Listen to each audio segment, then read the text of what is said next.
Welcome to the In Shape Fitness Show. I'm Kim Watkins. I'll be your trainer, and this week's workout is called Move So That You Can Groove. It is the summertime, which means it is, kind of more of a social time of the year. You get out, maybe join your friends on the dance floor, have some fun at maybe a music festival, whatever you're doing. Hopefully you're moving a little bit more, and this workout will help you move a little bit better. It is going to be consisting of 20 moves for 30 seconds each, and the first couple of moves are a bit of a warm-up, so why don't you go ahead and stand up for me. Shoes are optional. Definitely need to make a choice for that real quickly here, but if you're going to wear shoes, just make sure that you wear shoes that allow you to move your toes a little bit. You want to grip the floor with your toes whenever you're standing still. But we're going to start with a march in place, so go ahead and start marching in place, lifting your knees up to hip level and swinging those arms forward and back. Make sure your back is straight, your tailbone is tucked in, your abs should be contracted. Very good. Now breathe in through your nose and out through your mouth. That nasal breathing is very, very helpful in terms of the heart rate and controlling your heart rate. The elevation of your heart rate too quickly will, send you into kind of a place in terms of your exercise routine where you're not really controlling your muscles quite as well. So you want to be very, very precise in terms of taking your breath in through your nose and then exhaling through your mouth. Now take your march up to a jog. Kick those feet back for 30 seconds and press up with your hands from chest level all the way straight up, and then pull back down, taking advantage of the sort of imaginary negative resistance that you get, right? So you're pushing up, pulling down. 15 more seconds. Good. All right, moving along, we're going to do two moves that help elongate your spine. The first one is called the moving half moon. So now you're going to stabilize your weight, or your feet rather, on the floor, pressing into the floor with all four corners of each foot. You want to extend your arms up over your head, press your palms together, and kind of hook your thumbs one over the other. Make sure the biceps are beside your ears or just behind your ears. Now slowly tilt your body straight down to the right side and then over to the left. Pausing for just a moment at that bend, the farthest bend that you've got without straining yourself. And then switch to the other side. We're going to isolate the sides in the second half of the exercise. We call that the stationary half moon, or the half moon actually. And that's going to come up here in 5 seconds. Okay, take a deep breath in now. Exhale and switch your lean to whichever side you were just, the opposite of whichever side you were just on. Just hold it for 15 seconds. Breathe in through your nose, out through your mouth. Make sure those tummy muscles stay contracted the entire time. Great time for pelvic floor muscles to strengthen as well. So squeeze those pelvic floor muscles. This is a Kegel exercise if you don't know that already. And now stretch up to the top one more time, elongate the spine, and then over to the other side for 15 more seconds. Keep breathing. We're going to get your blood flowing again a little faster with an aerobic move in 3 seconds. Okay, jumping jacks are next. Yes, I know, they're just old jumping jacks. Everybody knows how to do them, but do really good ones, okay? No wet noodle arms, so you're jumping out to double shoulder width, landing lightly on the balls of your feet, keeping a slight bend in the knee the entire time. Extend your hands up over your head, touch at the top. Very good. There was just this little blurb in the New York Times magazine this past weekend that jumping jacks are meh or blah, kind of. They're not thumbs up or thumbs down, just this goofy little sort of quirky thing that they have in the newspaper on Sundays. And last weekend they called jumping jacks meh. And that makes me sad. Jumping jacks are so good for you. You're jumping, so you've got some plyometrics going. Your heart rate goes up. You're working your legs. You're working your butt. You're working your arms and your back. What's better than that? Okay, now let's do a squat. We're going to do 2 squats. So plant your feet shoulder width apart. Make sure your pinky toes and your heels are in line. You are going to sit down into an imaginary chair, but very slowly. It's like you're in slow motion. In fact, you're a sloth getting into a chair. So you lower your body to a count of 3 or 4 or 5 even. Pause at the bottom and then squeeze your glutes, press your heels into the floor and lift up. Let's do again. Second one, we'll do 2 more of these and then we're going to go up to the fast squat, the dynamic squat. All right, so you're going to proceed back down into that chair and lift up slowly, squeeze your butt. All right, one more. All the way down, don't let the knees go past the tips of the toes. And now start moving faster. The second 30 seconds we call the dynamic or the fast squat. And then we're going to go down to the floor for a segment. So get your body moving quickly here. Squats are fantastic, and you really want to focus on that press of the heels into the floor in order to recruit those muscles on the back of your leg and your hips. Otherwise, your quads can do all of the work. And for a lot of people, because they do squats incorrectly, the quads are doing most of the work. But if you really focus on using your glutes and using your hips, the hamstrings will also get involved there, and you're going to work more of the total body. Okay, lower yourself down to the floor. Now we're going to do some push-ups. They can be on your knees or on your toes, but orient your hands on the floor a little wider than your shoulders, but directly under your shoulders. Get yourself ready. You're going to inhale on your way down by bending your elbows and then press back up as you exhale. 30 seconds. Time starts now. Now make sure if you're on your knees, you're really resting on the bottom part of your thigh, making a 45-degree angle between the floor and your thigh. You're 15 seconds in. 30 seconds isn't a long time for pretty much anything except push-ups, it seems to me.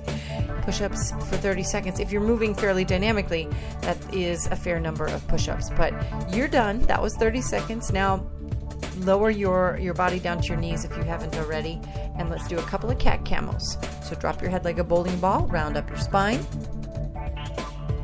and then exhale, lift your head and your chest, and contract the lower back, and exhale again, and drop your head again like a bowling ball.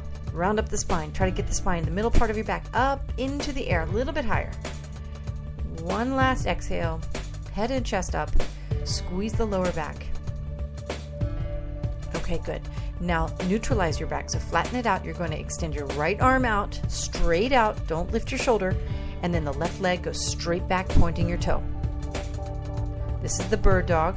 So you're in that position for just a second, then return to start, and then extend the left arm and the right leg. You really want to focus on moving with complete control here. Turn your palm towards the midline of your body as you extend your arm out, and breathe. Squeeze those tummy muscles. Don't let your tummy sag there, as it's hanging from your spine when you're in this quadruped position, which is nice. Okay, lower your body down to your forearms. Now I want you to do a plank. Yes, oh yes. Elbows under the shoulders. Walk those legs out. You're going to rest on your toes and go. 30 seconds. Just one little plank. Squeeze your tummy muscles. Make sure your butt is down. Remember, a plank means that you've got one straight line from your head to your toes. And if you have to drop out of this, drop only to your knees. Don't go down to your tummy. You've got this. 10 seconds more. Very good. Okay, turn your body over. Let's get into a tabletop. We're going to do one little work of the arm muscles. We call this a tabletop tricep dip. So your feet are on the floor now. Pinky toes and heels in line again, shoulder width apart. Your hands are on the floor, fingers facing forward. Lift those hips up into the air. Good. Now this is an awkward position, but this is my favorite exercise position on the floor because you don't do it very often and your chest loves being open like this. Now what you're going to do is you're going to bend your elbows and lower your body, then lift your body back up by straightening those arms, and make sure your feet stay on the floor the whole time, okay? 30 seconds is going. Inhale as you lower your body, exhale as you straighten those arms and lift back up. Terrific. You are doing great. These are hard. They're super hard, in fact, but they are so good for your triceps, which is the back of the arm. Super important when you're dancing the night away in the summertime, right? And then the other thing is that it really forces your body to work hard aerobically, because the heart isn't used to your being in this position either. It doesn't know where the blood's supposed to go. So it's just working so hard to try and make sure everything is still functioning. Okay, now you can lower down to your back, hands down beside your body. Plant those feet again on the floor. Make sure your toes are staying down. Lift your hips up into a hip bridge. Very traditional move on the floor. It works the hips, and when you keep those toes pressed into the floor, as you lower down, lift up for another 20 seconds. You're going to feel the activation of the back of the leg again. And I'm harping a little bit on the back of the leg for this particular workout, because from a pure functional perspective, your body, as it sort of progresses through daily life, really doesn't have to use much of your leg muscles. I mean, it's true. Your quads can do so much, and your back. And they do. And so if you are wanting to get out and really move about, you need to work some of these other muscles. And the back of the leg suffers the most. Those hamstrings and your glutes, they're just sad. Sad, sad, sad. Okay, now we're going to continue with a similar move. It's a little bit harder, so stay in this position. You're going to go back into the bridge now.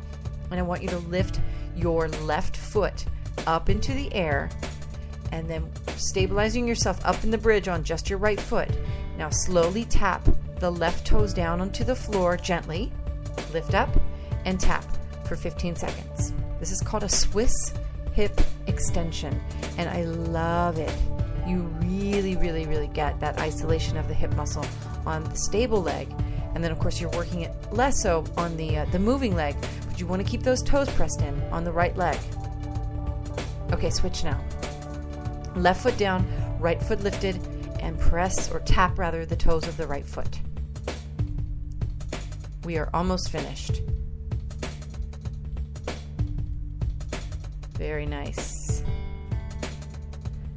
And you're done. Okay, now let's do a crunch. We're going to do a crunch, and then you're going to, a crunch and a heel tap. And then you're going to stand up with four remaining moves up on your feet. So, hands behind your head, lift those feet into the air.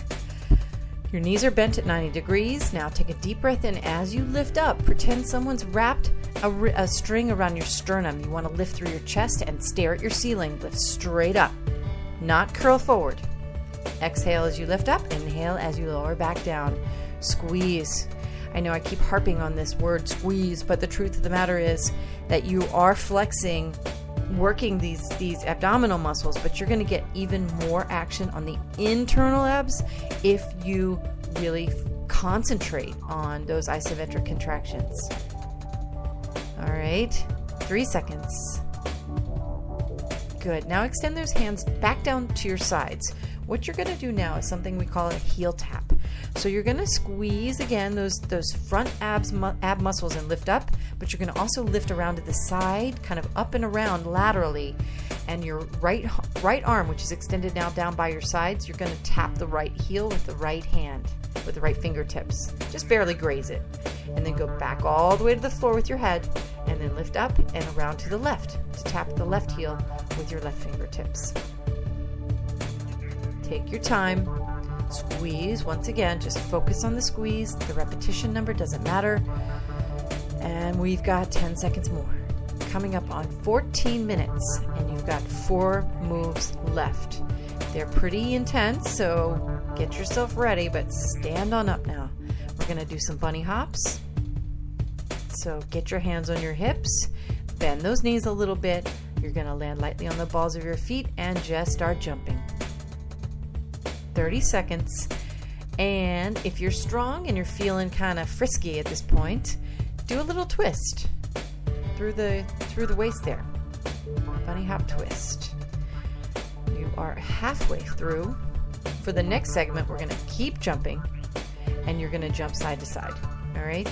Last 10 seconds for these bunny hops. If you want to make it even harder, jump for 5 counts on one leg and then the other. I'm going to count you down here. 5, 4, 3, 2, Now start jumping side to side. Last 30 seconds jumping. We're going to do 2 lunges and you'll be on your way. Totally gets you out of going to the gym, by the way. If you wake up every day this week and do this workout, you are going to feel great by the weekend. And now I know it is, it's not so easy to roll out of bed and do a workout before you hit the showers. And if you're used to exercising in the evening, going into a gym or what have you, it's going to be even harder to try and change your mind to get you to do this. But if you just take that 20 minutes in your morning, even if you do plan to go to like a cool class in the evening, you get that early metabolic boost. Your body is so much stronger when you hit the ground running in your office. Okay, now let's do some lunges. That was a little longer than a minute, sorry. Or a little longer than 30 seconds rather, closer to a minute. Okay, so with a forward lunge, you're gonna stand up really tall, keep the back straight again, tuck in the tailbone, squeeze the tummy muscles, take a big step forward with your right leg, bend both knees to 90 degrees, then push off and stand back up. And alternate, 30 seconds, time starts now.